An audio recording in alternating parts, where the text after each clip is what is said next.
Assalamu alaikum.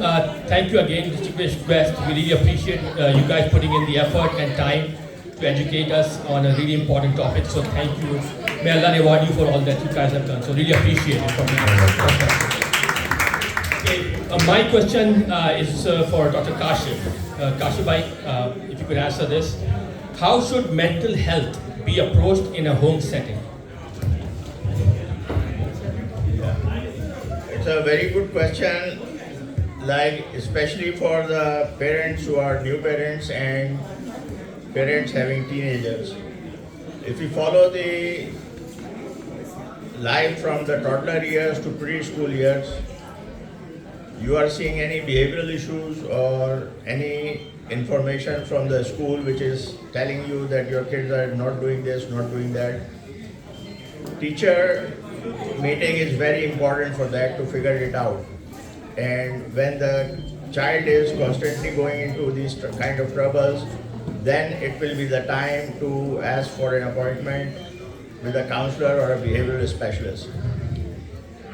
Regarding the teenagers, when they are growing up, before preteens, common psychiatric conditions in teenagers can be discussed with them, not in great detail, but that saying that there are diseases which can occur in teenage years like depression, anxiety, any disorders which are in the preteen age year school. So when these kids know about these disorders and they feel like they are suffering it, they can talk to their parents, and parents can ask any of the psychiatrists in the community, and it will be confidential and nothing will be coming out of it. So it will be treated as on a confidential basis. And regarding the adults, if they are having any issues, they can also talk to the psychiatrist in confidentiality, and they will be referred to the appropriate people to discuss and work through their problems. Thank you. Also, guys, I know food just came out, but if you could please focus your attention to the people answering the questions, that would be amazing. Yeah, they came here for you. Please, please, please be quiet. Please. Thank you again for such a very useful sessions. Talking about mental health illness, we are very familiar with diseases like diabetes, heart disease, and all. It's not very well known, situation for the mental illness and stuff. One of the panelists talked about mental illness being a stigmata. The question is mental illness a curse or punishment from Allah?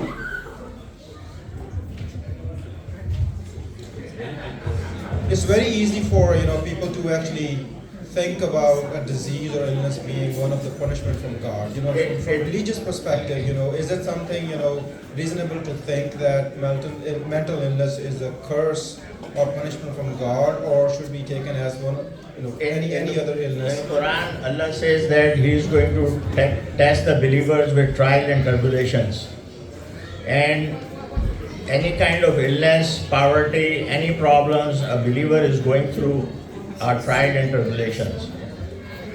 It is not a punishment per se from the Creator or Allah, but it's a trial and tribulation, and there are very strong ahadith which shows that if anybody is having any psychiatric disorder and he is treating it and is still performing his namaz, hajj, zakat,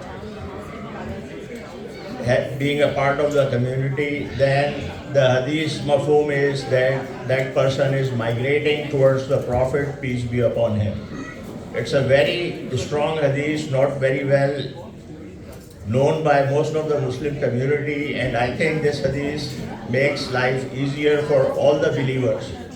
Because whenever you are going through any of the trials and tribulations, and if you are thinking that you are doing the right thing, and wherever you are in the world, you think there is a Prophet Muhammad, peace be upon him, has been given the prophethood in Makkah, then you are traveling towards him.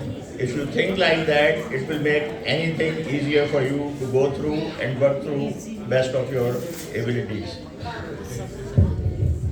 One thing that I would like to add, I mean, what do you guys think about the other medical illnesses? Are they also punishment from the God? Of course not. No, so the basic reason for every medical illness has an organic cause, right? So the psychiatry is also one of those disorder that have organic base, organic reasoning. So it should also be considered as disease, not the punishment, or nothing like that is beyond the understanding of the human being. No, it is very organic in nature. So there are problems, there are issues in the brain that can cause all these mental illnesses. So it should definitely be considered. So it's a basically misconception in the community that makes it think that the mental health issues should be considered entirely differently from the medical illnesses. Even though the approach and everything is exactly the same. You treat any of the medical illness with the medicine intervention, and you also do the same thing with the psychiatric problem with the medicine now. I mean, it used to be 50, 100 years ago, there was a different scenario. We used to focus more on the psychotherapy or therapy. And now it's just, I must say that 80 to 90% of the treatment of any of the mental health disorder is organic, and that is medicine intervention. Well, thank you for clearing that out. And the whole idea of this whole session, I think, is to understand that mental illness is not anything less than pathological. Exactly. There are a lot of chemicals that work in the brain, and drugs or behavioral therapies that you guys do actually help change those balances in a way that help improve the outcome. Well, thank you for clearing that out. One more question I think I will ask on behalf of. Just a little bit to add to this. This notion of any impairment is from the punishment of God or the displeasure is God, and from the history dates back to ancient Greek. Is their notion, they were in the belief that this punishment is, any impairment was the punishment of God. But we, as Dr. Khan said, it's not exactly the truth, it's the other reasons that can cause any impairment. So on the same lines, the second question that I think I'll ask on behalf of audience is, why is it very important to treat anxiety and depression? This is for Dr. Rahman.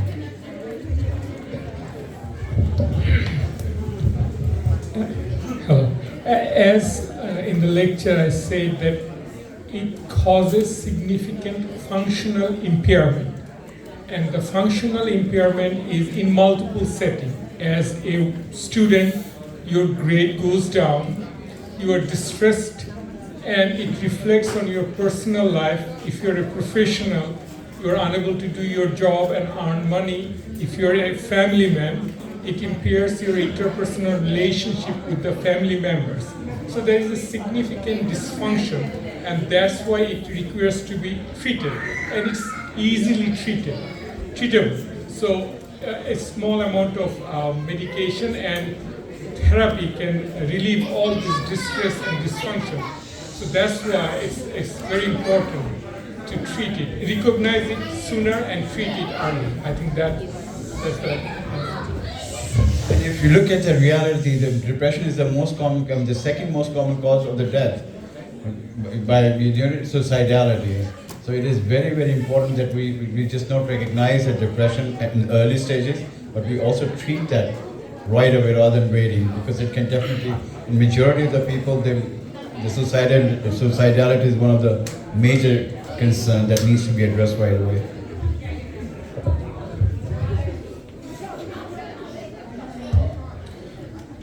Before we ask the next question, I would just like to ask everyone to please pay attention to the questions that are being asked and the answers that are being given. This is very good advice that is being given out for free, and I feel like this is a missed opportunity for a lot of people if we don't listen. Jazakallah, thank you.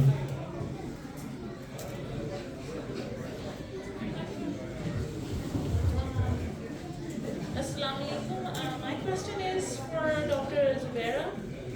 So my question is that how can family and community members provide support? Thank you so much for that question. And like I said, it's really, really important. The first thing that you would do for anybody speaking up about their depression is not judge them, right? Not stigmatize them, and it can start with like simple things, like I said, offering help with like maybe babysitting, maybe offering help with dropping some warm meals, helping with like chores, like grocery shopping, like those things go a long way, and of course referring them to the resources, that's very important, and just like having them giving the resources for the community support groups, as well as having them to speak with a therapist or a psychiatrist. So that happens only after the family is supportive. If the family is not supportive, then the mother is not going to go out of the way and seek the help that she needs. Thank you. I just wanted to add a little bit on that aspect. The prognosis of most of the mental health problems are better if the community and the family are supportive. So if we have a strong family-based relatives as well as community support, the outcome of the illness with treatment is much better. So the support should be there, and if someone is not willing to seek help, the responsibility of the family and the community is to encourage them to take them to the doctor and specialist for treatment.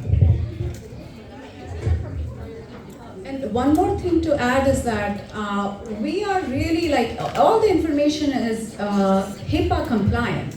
So let's say if a mother comes to seek help, they fear the most is that now the word will be out in the community. Everybody would know about, I am depressed or I had this problem and that's why I don't want to seek help, which is not true, because we have to maintain confidentiality like any other physical illness. Actually, mental health illness has a higher standards of maintaining confidentiality. Thank you. Assalamu alaikum. I want to congratulate the speakers for such great talks. I have, my question is for Mushtaq Bhai. It's regarding intellectual disability. Number one, do you think it's on the rise? Is it contagious or what? And number two, do you think it's because of the shortcomings of the parents in some way or form that the kids are having it more as the new generation grows? Thank you for the good question, brother. So the good thing is it is not contagious. So you cannot acquire from any other person. That's why I'm sitting next to Mushtaq. Intellectual disability is on its own is not curable, but there are certain conditions that can cause somebody to have intellectual disability. So if you have cure for that condition, you can improve the somebody's intellectual. And brother, I think I missed your third question. If you think they are on the rise, then for the shortcomings of the parents of the upbringing, that's taking. So the thing is that intellectuality depends upon environmental conditions too. Depends upon how you have been grown up. Depends upon your exposure. Depends upon your effort, how much effort you're doing. So the person who has the highest IQ, his father was making him solve a question 4 times, even if it's a very simple question, to solve it 4 different ways. So putting in that effort will help with increasing your intellectuality. It is not because of your parents, of your teachers. They are not the reason to have a level of intellectual that may go down. But again, all these other things will help to increase your knowledge and increase your intellectual capacity. I hope this answers your question, Rob. I think the overall intellectual quotient does not get affected by any of the environmental factors. These are usually the inborn phenomena. But the environmental factors can cause, I call it psychosocial retardation, where the children, they grow up not really knowing how to deal with the situation, how to regulate emotions, how to navigate different kind of emotional, social situation where they need to go and perform. So we call it kind of is called a separate area that is adaptive functioning, that his child's ability to perform and function in their daily life routines. So that area needs to be affected for any child to be diagnosed with intellectual disability. Just not the IQ level that matters. It's the overall adaptive functioning of the child that also matters the most for any child to be diagnosed with intellectually disabled. So environmental factor definitely, but the genes and genetics play a significant role. Assalamu alaikum and Jazakallah khairan for sharing your knowledge. This question is for Brother Mushtaq. Does high intelligence ability guarantees success?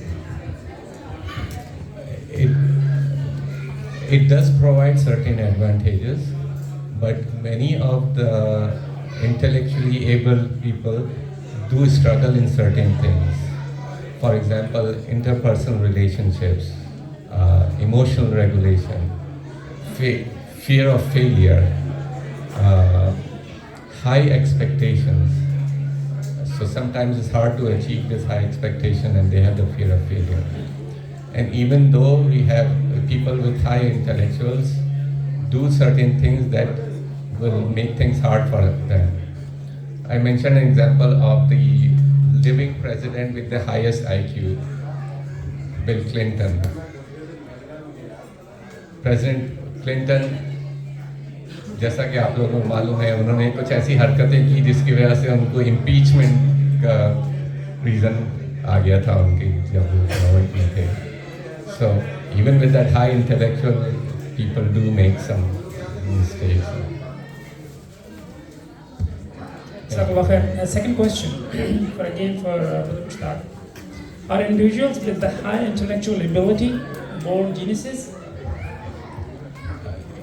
The genetics definitely is involved there too, but again, as I mentioned earlier, the effort, the expectations, the environment, and all that does affect their intellectual ability. So yeah, genetic does play a role in there, certainly. Jazakallah khair.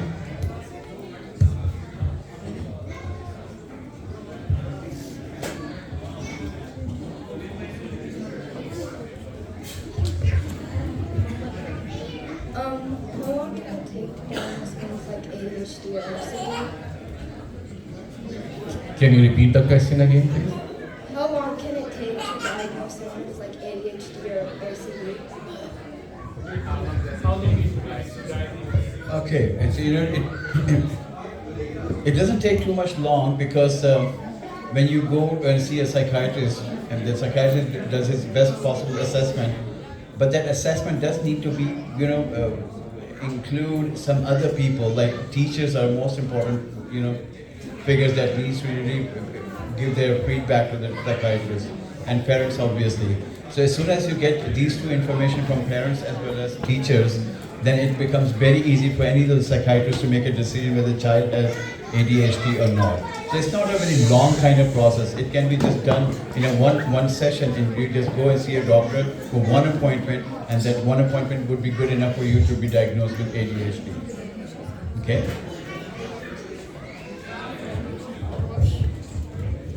Assalamu alaikum. Sorry for bombarding you guys with lots of questions. It's such a, of course, it's a hot topic. Can you hear me now? Yes, okay. So my first question is regarding therapies.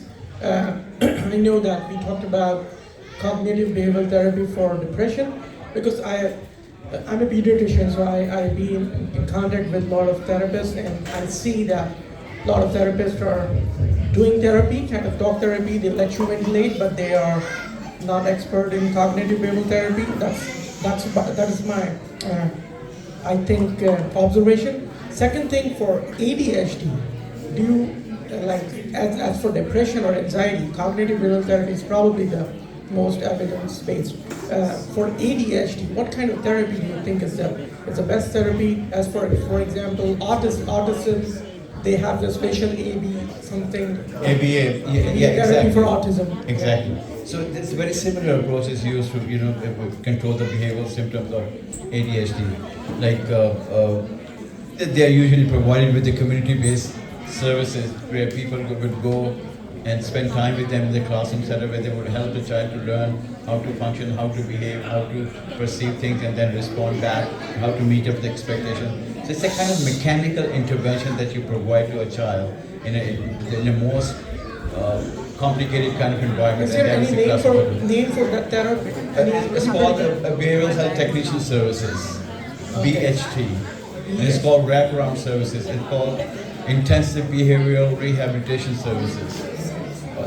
So these are there are different names. And then there's also a part of it, this service is called Behavioral Specialist Consultant, where a behavioral specialist would go and observe the child and help the teacher and other staff to really come up with a plan how to minimize the most unwanted behaviors in a child. So there are many different approaches that we can use. But it's a very similar approach that we use for autistic children. Yeah, so do you think like that ABA therapy would work for ADHD as well? Oh yes, absolutely, why not? Okay, that's interesting. Okay, if that is complete, I have another question. Yes. Brother, one of the best therapies for ADHD or ODD, oppositional defiant disorder, that is being used in Pakistan, and it will work worse when we were in school and think is this. It works very good. No, it doesn't but work. Unfortunately, we cannot use it here. I don't know. I think it doesn't work. Okay.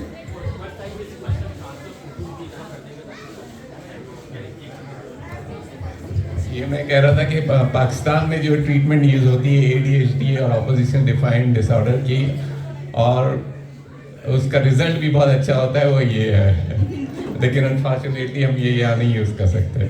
I have one more, I don't know, it's a question or it's probably the observation.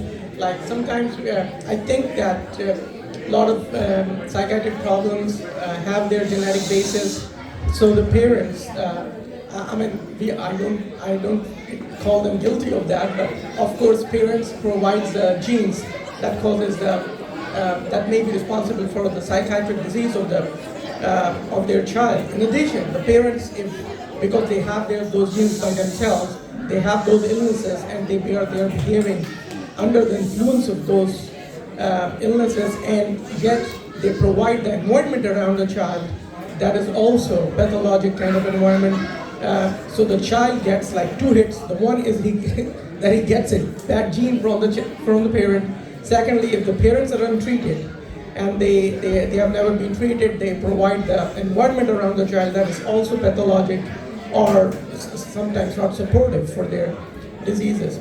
So I don't know, is it equally important to target the parents and not only the child? Very well said.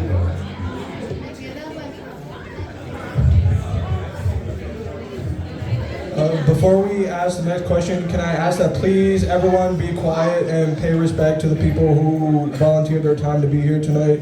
Thank you.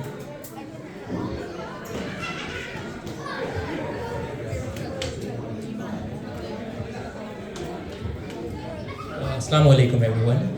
First of all, it was a great presentation by all of you, and especially the way you incorporated humor and visuals, it made it so appealing that all of us were extremely engaged. So I have a simple question, and anyone can take the lead and answer this. The question is, recently I have been encountering a phenomena called female supremacy. Now that is something that I read over the internet and watch. So is this psychologically normal, or do you think that it is something that recently has gained idea through modernization or something? So please shed some light on this, any one of you. Thank you.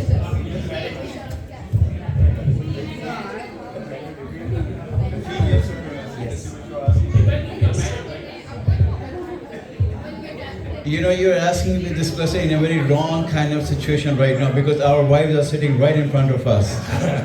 So there's nowhere for me to answer that question. So I'm going to have to pass it on. Sir, what are you saying? Are you saying that what is the female supremacy and feminism? Is that something that is a real... It seems like a political issue mostly. And as believers, we need to see the behavior of our Prophet, peace be upon him, and how he was treating his wives. Allah and Hadith and Sunnah has described that man is like a caretaker of the woman, but woman is the caretaker of the home. So there are many examples in Sunnah and Hadith which can guide things about and bury this topic, not to have quarrels in the house. But in the first world, where we are seeing atheism mostly, it seems like a very politically motivated, like gays, lesbians, and all those things. It's a politically motivated thing.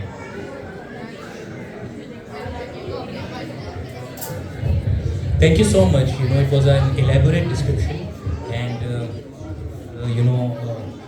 a comprehensive discussion, and it very much cleared my thoughts concerning it.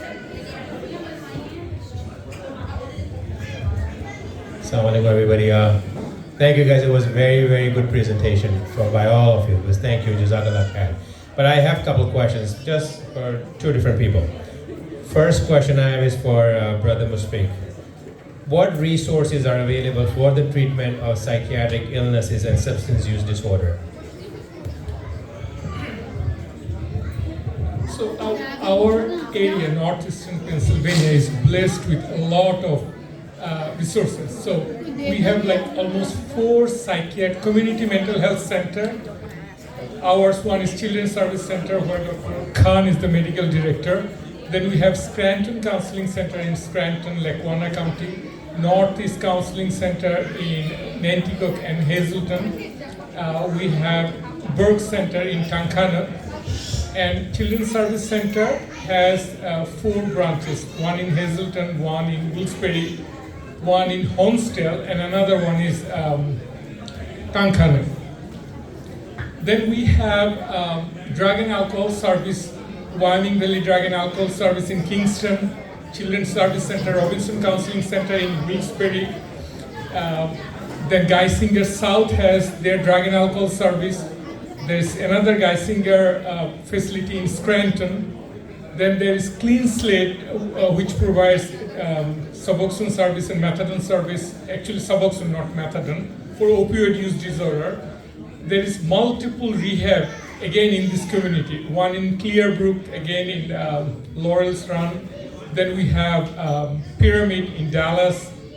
That's for inpatient drug and alcohol rehab. Then we have Marworth, Geisinger again, and Endless Mountain, which are also inpatient rehab. And there is a wonderful drug and alcohol rehab in Malibu Ranch. It has a horse ranch and very sophisticated, so to say, lucrative as well. Then we have psychiatric mental health hospital. We have multiple again in the community. One in Music, that is Arcadia, run by Geisinger and Arcadia. Inpatient hospital, it has 100 beds. We have Wyoming Valley Behavioral Health Hospital, where I work. We have 60 beds now, all for adult, and we have dual diagnosis service, meaning we can admit patients who are withdrawing from drug and alcohol, and also any other mental health problem, including depression, bipolar, schizophrenia, even anxiety, PTSD. We treat all of it. Then we have Geisinger, Denville, and also Moses Taylor Hospital. Both these hospitals treat severely acute depression and mania with ECT, electroconvulsive therapy. Mostly elderly people get admitted to the Moses Taylor Hospital, and if you bring your loved one to any of the nearby hospital, they can transfer them there if they're in need of severe treatment like electroconvulsive therapy type things. We also have Miners Medical for severe opioid use disorder for methadone services in Miners Medical. There is another one in Dunmore, which provides methadone, which is limited, but these two are at this point that I can remember. In Dunmore and Miners Medical in Ashley, where people can be treated with methadone for opioid use disorder. But I have put them in the slide, so you can share the slide, and if anyone has any kind of question regarding resources, I would give all my information to Naveed Bhai, and then they can email or text me and I'll provide it. Thank you. Jazakallah khair. I have another question for Brother Akram Khan. Who are some successful individuals who have ADHD? That's a very good question. You know, from real clinical perspective, and none of those successful people were ever diagnosed legally with ADHD. But now, after being into their 60s and 50s, they now claim that when they were young, they suffered from symptoms like ADHD. So they struggled in their childhood, but now, they're a successful person. Like Bill Gates is one of them. He has claimed that he really struggled with the ADHD symptoms when he was young. I was reading somewhere, even the Einstein also claimed that he struggled with the ADHD symptom when he was young. So there are many people, who do claim that they suffer from ADHD like symptom, but they were never diagnosed officially with the ADHD. So what you're saying is, in order to be a genius, you have to have ADHD? No. Ideally, the children with ADHD, they have a little bit less IQ compared to the kids without any ADHD. They claim that the kid with ADHD may have a 9 number lower IQ than the normal child without ADHD. But there have been cases of the combination of both the ADHD along with a very high IQ level. And I think you can take Bill Gates and Einstein one as an example for those.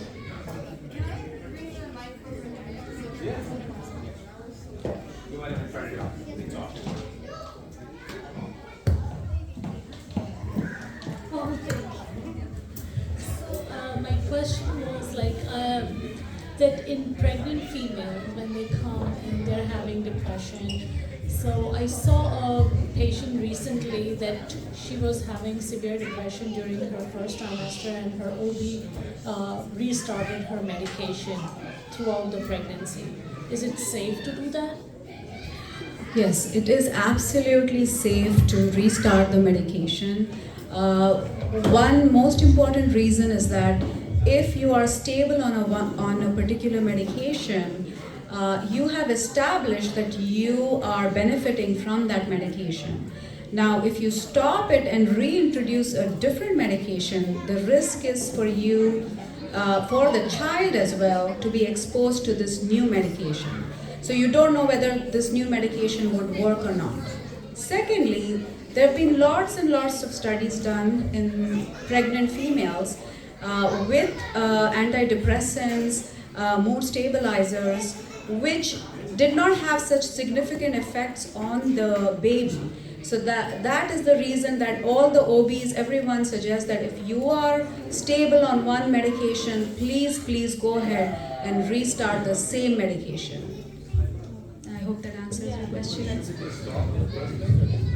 No, they should not. Okay, another thing is they should not stop the medication. That's another thing. Because think about it, if you're stable on the medication, your depressive symptoms are all under control, your bipolar symptoms are all under control. Now you are at a risk of relapsing when you stop that medication.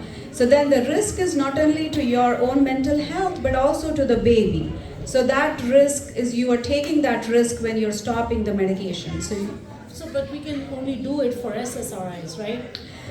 What about if they are on lithium or Topamax, then what will happen? That we have to stop them. This is a little complicated depending on each patient. But regarding SSRI and SNRI, the one medication that needs to be stopped because there would be legal problem if there is any teratogenic effect, that is Paxil or paroxetine. Apart from that, rest of the medication, there is no appropriate human data to say that they are teratogenic. So they were studied on animal, but there is no human study to say that they are teratogenic. So we can continue rest of the SSRI or SNRI, but not Paxil or paroxetine. We can even continue the neuroleptics like antipsychotic medicine. Even some of the cases with the severe bipolar disorder, if they are very stable on lithium carbonate, they can still continue to be on lithium carbonate, even though it can cause cardiac anomaly. And then hypothyroidism. And hypothyroidism. But again, you're going to have to compare the risk versus benefits of using medicine. If the benefits are much more higher than the risk, then obviously you're going to have to take a risk. And the risk is much, much, much lower compared to stopping the medicine and causing the harm to the patient. My other question is that when we start patient, like if the patient has depression or anxiety disorder and we want to start them on medication, they always ask us, so I have to be on this medication for the rest of my life. So, and we are doing the therapy. So what is the, like, we can give a time duration? Yeah, like the basic principle. Yeah, the basic principle of continuing medicine and stopping medicine is that you have to bring the patient totally symptom-free for at least 9 months in a row. If the patient is completely symptom-free for 9 months in a row, then you can give it a trial of taking the medicines off. Even then, I mean, most of the psychiatrists, they do not suggest to take it off. They would prefer to just continue and continue and continue. So the rule of thumb is that if a patient is stable for a year, you can stop the medication under close observation under the supervision of a psychiatrist, gradually taper the medication off and see how she or he does. If it relapses first time, then again you have to restart the medication and continue for 3 years.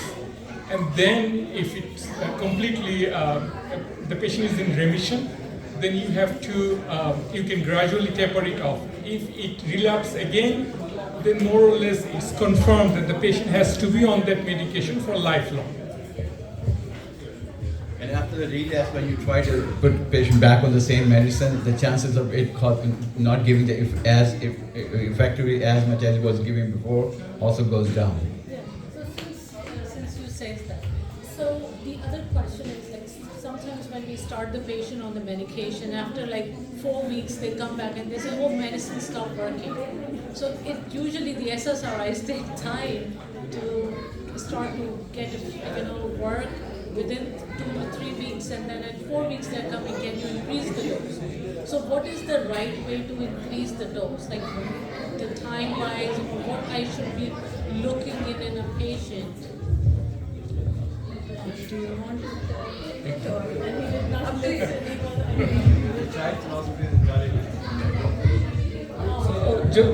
For adults, so it depends on if there was a partial response to the medication. Then if there is room to increase the dose, we'll go up on the dose. But a lot of the time it doesn't happen, and usually doesn't happen. If we have a diagnosis and a patient is responding to the medication, it doesn't happen that it works for 2 weeks, then another 2 weeks it doesn't work. I'm just saying. So then we have to reassess whether did we do the right diagnosis. A lot of the time, patient comes in with personality disorder or dysthymia or cyclothymia, which are not going to respond to medication. So we have to reassess the diagnosis as well if a patient says those kind of things. But if we started a patient and not going to the highest dose and there is room for increment, and then the patient responded partially to that medication, we can increase the dose. At the same time, we can augment, if it is partially working, with antipsychotic medication or lithium. So there are other options to that.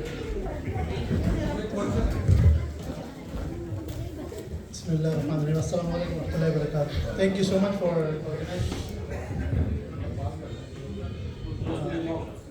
thank you so much for organizing this event.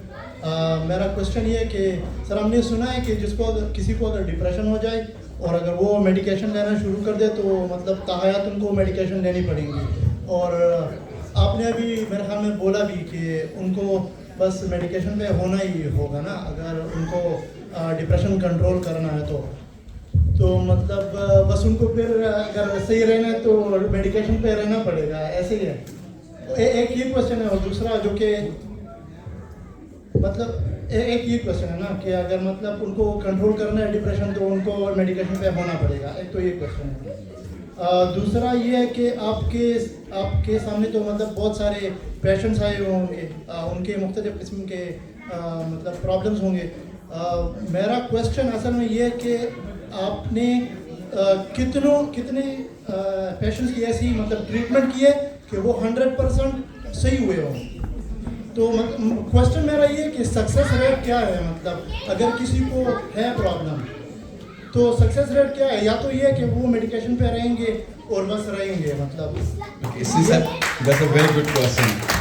Since I've been working with the children for the last almost 21 years, so I can answer you just keeping the children in my mind that, you know, there are many cases, but more than not, patients that we do try to take the medicines off eventually after giving them for 2 to 3 years. Again, as I said, when I see the child being symptom free for at least 9 months in a row, then I do start tapering off the medicine and see how do they do. If they perform well even without being on medicines, then I do not start them back on the medicines.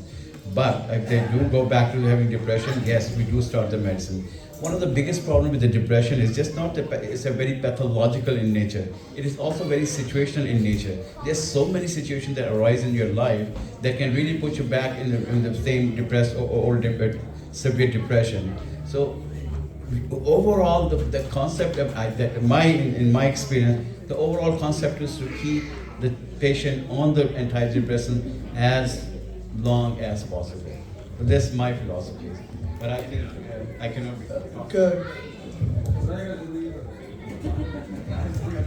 اچھا سر, تو اس کا مطلب مجھے جو سمجھ میں آتا ہے کہ میڈیکیشن اس کا حل ہے, لیکن وہ صرف کنٹرول کرے گا, ختم نہیں کرے گا. اور باقی مطلب تھیراپی جو ہے وہ شاید صحیح ہو سکتی ہے, لیکن ڈپینڈ کرتا ہے کہ مسئلہ بندے کو کیا ہے. تو اور وہ بھی جو جیسے آپ نے بولا مختلف قسم کے مسائل ہو سکتے ہیں, تو تھیراپی بھی مختلف قسم کی ہوگی. کر سکتے ہیں ڈپریشن, یہ نہیں ہے کہ بالکل تو مطلب ختم کر دیں. اوکے. اور وہ دوسرا کویشچن کہ مطلب آپ کے ایسے کوئی پیشنٹ ہیں جو مطلب 100% ٹریٹ ہوئے ہوں اور لگ تو نہیں نا, اور مطلب پھر سکسیس ریٹ آپ کے خیال میں کتنا ہوگا کہ جو 100% صحیح ہوئے ہو؟ یار I don't have the exact numbers in my mind. That's okay. Thank you so much. جزاک اللہ خیر.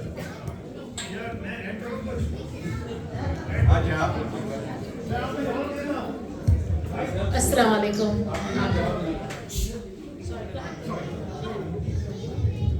جی آپ کا سوال یہ تھا کہ پیشنٹ صحیح ہوتے ہیں پرسنٹیج 1/3 آف دا پیشنٹ جو ہم دیکھتے ہیں اپنی کلینکس کے اندر, اور خاص طور پر اس کا ریشو چلڈرنس میں بہت اچھا آتا ہے. اور جہاں تک میڈیسن ختم کرنے کا سوال ہے, گائیڈ لائنس یہ ہیں کہ اگر آپ ڈپینڈ کہ 3 چیزیں ہیں جو ہم لوگ کرتے ہیں اور دیکھتے ہیں, ایٹیولوجی مطلب جو کاز ہوتی ہے ڈپریشن کی, انزائٹی کی, اور any other mental health. Even کافی فزیشین بیٹھے ہوئے ہیں, یہ ایگری کریں گے کہ بایولوجیکل کنٹریبیوٹرس ہوتے ہیں, سائیکولوجیکل کنٹریبیوٹرس ہوتے ہیں, اور سوشل کنٹریبیوٹرس. بایولوجیکل کنٹریبیوٹرس وہ ہوتے ہیں جو کہ جینیٹکس ہے, جیسے میرے ماں باپ کو ڈپریشن تھا, مجھے بھی ڈپریشن ہوگا. وہ آپ چینج نہیں کر سکتے, جس طرح کہ اس کی ڈاکٹر ہے اب نہیں چینج کر سکتے. لیکن سائیکولوجیکل کنٹریبیوٹرس ہوتے ہیں جیسا ایبیوز ہے. سوشل کنٹریبیوٹرس ہوتے ہیں جیسا کہ ریلیشن شپ کے اندر پرابلمس, یہ جب یہ ریکور ہو جاتے ہیں تو اس کے اندر کیور کا زیادہ تر چانسز پیدا ہوتے ہیں. اور ایسے بے شمار پیشنٹ ہیں شاید ہم سب کے پریکٹسز کے اندر کہ ہم نے دیکھا ہے کہ وہ اپنی لائف کے اندر چلے گئے. کچھ عرصے پہلے میرے پاس ایک لڑکا تھا جو کہ 12 یا 11 سال کی عمر سے میرے پاس آتا تھا. اب وہ ایک ایجنسی کے اندر, ابیا کی ایجنسی کے اندر, اس کا میں آپ کو بتاؤں یہ بڑی بڑی مثالیں ہیں. یہ اس طرح نہیں ہے کہ ہمیں نا امید ہونا چاہیے کہ مینٹل ہیلتھ ہو گیا تو ختم نہیں ہو. یہ اسٹگما ہے جو ہمارے ساتھ لگا ہوا ہے, اور ہم کلچر جس کلچر سے بلانگ کرتے ہیں ہم اس کو ڈینائی نہیں کر سکتے کہ ہم ڈپریشن ہو گیا جی, وہ جی یہ تمہیں خدا کی مار ہے, یہ صحیح نہیں ہو سکتا. یہ نہیں ہے, یہ ایک میڈیکل سائنس ہے, اور جس کے اندر جس طرح دیگر اعضاء ہیں ہمارے, اسی طرح یہ ایک برین بھی ایک آپ کا آرگن ہے, اس کے اندر بھی کیمیکلس ہیں. ہم صرف المیہ یہ ہے کہ صرف 1 سے 2% سمجھتے ہیں اس برین, باقی ہمیں سمجھ میں نہیں آتی اس کی برین کی نفسیت. تو اس کو جتنا جانتے ہیں ہم اسی پہ کام کرتے ہیں. 3 چیزیں ہیں, 2 چیزیں ہیں جو ہم کرتے ہیں ایز اے سائیکیٹرسٹ, میڈیکیشن اور تھیراپی. باقی آپ سے کہتے ہیں دعا کریں, ٹھیک ہے نا. اور رسول قرآن کے اندر और हमारी अहादीस के अंदर बेशुमार ऐसी अहादीस हैं, और बल्कि इस्लाम तो खुद कहता है कि अपनी रिलेशनशिप को बेहतर करो। तो एक तरह से इनडायरेक्टली साइकेट्री है, साइकोलॉजी है, एक दूसरे का लिहाज करो, एक दूसरे को मतलब प्लीज करो। तो आंसर ये है आपके क्वेश्चन का कि इसको बेहतर किया जा सकता है और क्योर है, और 1/3 of the patients can be cured completely depending on what is the cause of what is the cause. If कुछ ऐसे मरीज होते हैं कि जो कि आपके पास आते हैं, आप उनको कहते हैं कि 1 साल का क्योर, 1 साल आपको सिम्टम्स नहीं होगा, तो हम आपकी मेडिकेशन को वीन ऑफ करना शुरू कर देंगे। और बस बहुत से पेशेंट ये होता है कि आप 1 साल के बाद आप वो दोबारा भी वापस आपके पास आते हैं और उनके सिम्टम्स सही नहीं होते। तो ऐसे मरीजों को फिर उनको 2-3 साल तक फिर मेडिकेशन पर डाल दिया जाता है। फिर 2-3 साल के बाद जब वो दोबारा आते हैं, फिर एक आध दफ़ा और ट्राई, डिपेंडिंग ऑन आपका साइकेट्रिस्ट कैसा है, आपका डॉक्टर कैसा है। कुछ मरीज बिल्कुल सही नहीं होते, इसलिए कि उनकी क्रॉनिक उनके कंडीशंस होती हैं और वो उनको ज़िंदगी भर के लिए वो मेडिसिन होते हैं। ठीक है, थैंक यू। अस्सलाम वालेकुम ब्रदर, मैं आपको 1-2 एग्जांपल मैं आपको दे सकता हूँ सक्सेस स्टोरीज की। फॉर एग्जांपल ADHD, आप में से कौन माइकल फेल्प्स को जानते हैं? माइकल फेल्प्स जो कि स्विमर, ओलंपिक के सबसे ज़्यादा medals. Michael Phelps was not diagnosed with ADHD और 6th ग्रेड वो फेल हो गया था क्योंकि उसको ADHD इतनी सिवियर थी। फिर उसकी ट्रीटमेंट वगैरह हुई और देखें कहाँ सक्सेस पहुँच गया। दूसरी बड़ी एग्जांपल ये Abraham Lincoln, the president of the United states, और वो इसको इतना सिवियर बाइपोलर डिसऑर्डर था कि ही attempted suicide 3 times। 2 out of the 3 times he almost died। और उसके बाद अब देखें वो कहाँ सक्सेस उसकी हुई कि वो US का प्रेसिडेंट बन गया। Thank you. Assalamu alaikum. So my question is for Dr. Atika. I asking for on behalf of all the women. All the women think, like somebody said, supremacy. You know, they think I could do it all. I could take care of my kids. I could do a job. I could take care of my husband. I can be an amazing person in everyone's life. But I see a lot in our community that out of 7 days a week, 2 days a week, they're like this, depressed, down. It's not clinical depression because it's not every day of their life. And it's obviously not nothing because they're obviously down some days of the week. How do you, what guidance do you have for those situations? Thank you so much for that question. And I really feel that we have those days, and I mean, including myself, you know, being a working woman or even not. So we are dealing with so much. We are juggling with taking care of our family, our kids, our husband, the house. I mean, it's never-ending list on our mind, always going on. So I really feel that we should have some time for ourselves. It could be, you know, just spending a day with your loved ones, spending time on your own self-care. You know, it could be an exercise, physical exercise, doing things that you like to do for your own self. Because we put ourselves on the back burner. We don't think about ourselves. We want to first think about the children, the house, the cooking, you know, everything that goes on in the house, we feel we are responsible for. So delegating the task is one thing, and then again, taking care of ourselves is really, really important. It could be just meditation, you know, for ourselves, or even indulging some activity that you like for yourself. Not again to say that, okay, let me go ahead and just help my son or my daughter doing this, or my family member. So that's again, you're doing it for somebody else and not for yourself. So I would really strongly encourage to pay more attention on yourself, even if it is for a day in a week's time. I hope it answers your question. And I think this is one of the reasons that Islam has allowed to marry 4 wives. अस्सलामुअलैकुम मेरे पास एक ये question return दिया गया है, मेरा अपना नहीं है। वो ये है कि जो चाय है, कॉफ़ी है, ये हेल्प करती है डिप्रेशन कम करने में, ADHD में, क्योंकि हमारी आवाम पूरा दिन चाय पीती है। या जहाँ तक इसका ADHD के अंदर ताल्लुक है, it definitely can help. It can definitely help because but the effect is very temporary compared to the medicine, and one of the biggest problems that for you to have a effective effect from coffee, you have to drink a lot of coffee, and a lot of coffee means that you're going to have a side effect from it. I mean, some of the side effects, it can really cause increase in anxiety, it can cause sleep difficulty, and sometimes it can even cause cardiac arrhythmia, like it can cause your upper part of the heart beat or very very fast. It's called atrial flutter. So again, you can do it, but it's not the effective way to treat ADHD symptom. अच्छा, अब मेरा एक ये तो return question था, मेरा question है वो ये है कि स्पेसिफिकली इस्लाम में इमोशंस जो हैं वो रूह के साथ जोड़े जाते हैं। तो आप लोगों के पास मेडिकल साइंस में स्पिरिट की या रूह की क्या डेफिनेशन है?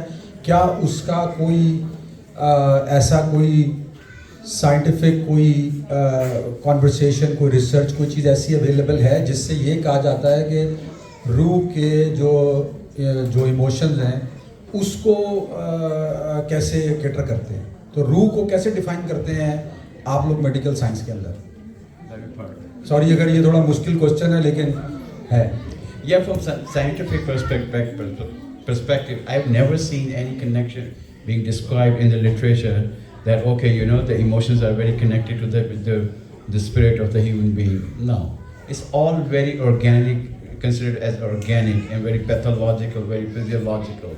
So again, I've never read anything that would help me to understand the connection between psychopathologies and spiritual thing. But anyway,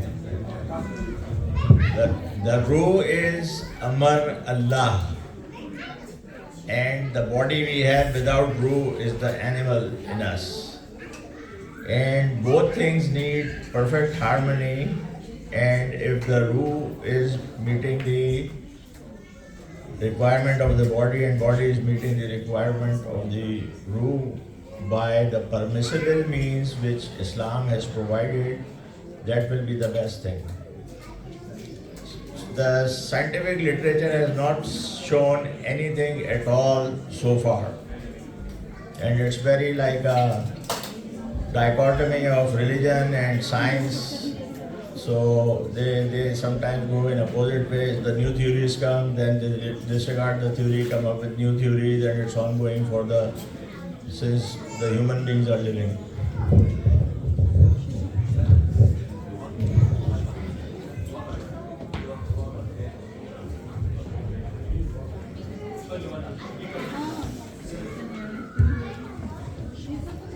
Hello, Assalamualaikum. My name is Salman Ali. Actually, I have a daughter, and my wife always tells me that she might have an ADHD. So I don't have a medical background, but my question is, when I was listening to your session, and I was thinking maybe she might have ADHD, but when we should start taking that as a serious? She is like a 3-year-old, but what is the age actually you will consider it actually a medical situation? How old she is right now? 3. Huh? 3. 3 years old. I mean, is she attending any of the preschool program or any daycare? No, she does go to daycare. She does? Yeah. Okay, have there been any complaints from those daycare or preschool? No. So as long as there are no complaints from the school or preschool or daycares, we don't prefer to start any medicine at all. I mean, at home you can still be, keep a pressure and a little bit of, give more time to the child so the child could stay busy with you.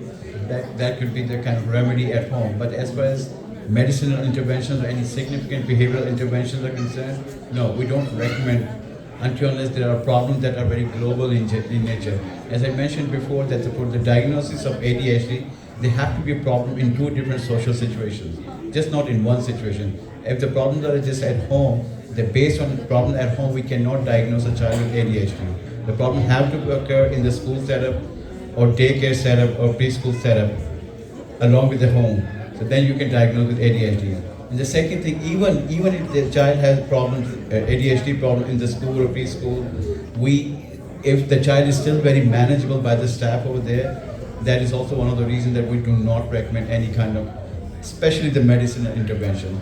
I mean, as a parent, we think like she's like more energetic and more kind of involved with the things. But still, I want to like doing something like a number, like a kind of age kind of. I do have patients with age 3. Oh yes, and then I prescribe medicine to them. The only reason I prescribe medicine to them because they impose a danger to their own life. Because they are so impulsive to the point where they would not think for a second before they would jump out of the second floor window, because they are just impulsive. They cannot understand what could be the outcome or what could be the consequences of them jumping out of the window. So those kind of situations can make us to prescribe medicine or do some other interventions. But as long as things are very manageable, I would wait. I would wait up until kindergarten. Once she goes to kindergarten, that would be the best time for you to make a determination whether we need to really do some medicine intervention. I usually use the word medicine intervention because, in my experience, nothing else matters except medicine. No other remedial strategies they don't have any value compared to the medicine. Thank you. Okay. We're just going to end this before Ayan calls Mushtaq Bhai to do the dua. I just wanted to thank, first of all, I want to thank Faz Mansoori for doing an amazing job.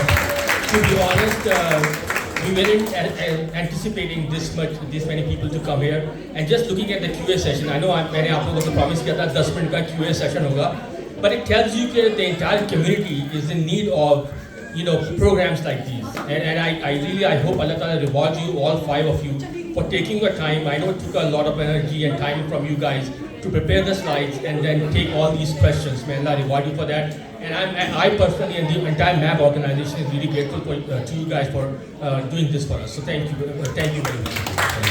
And then I'll let Ayan just call it.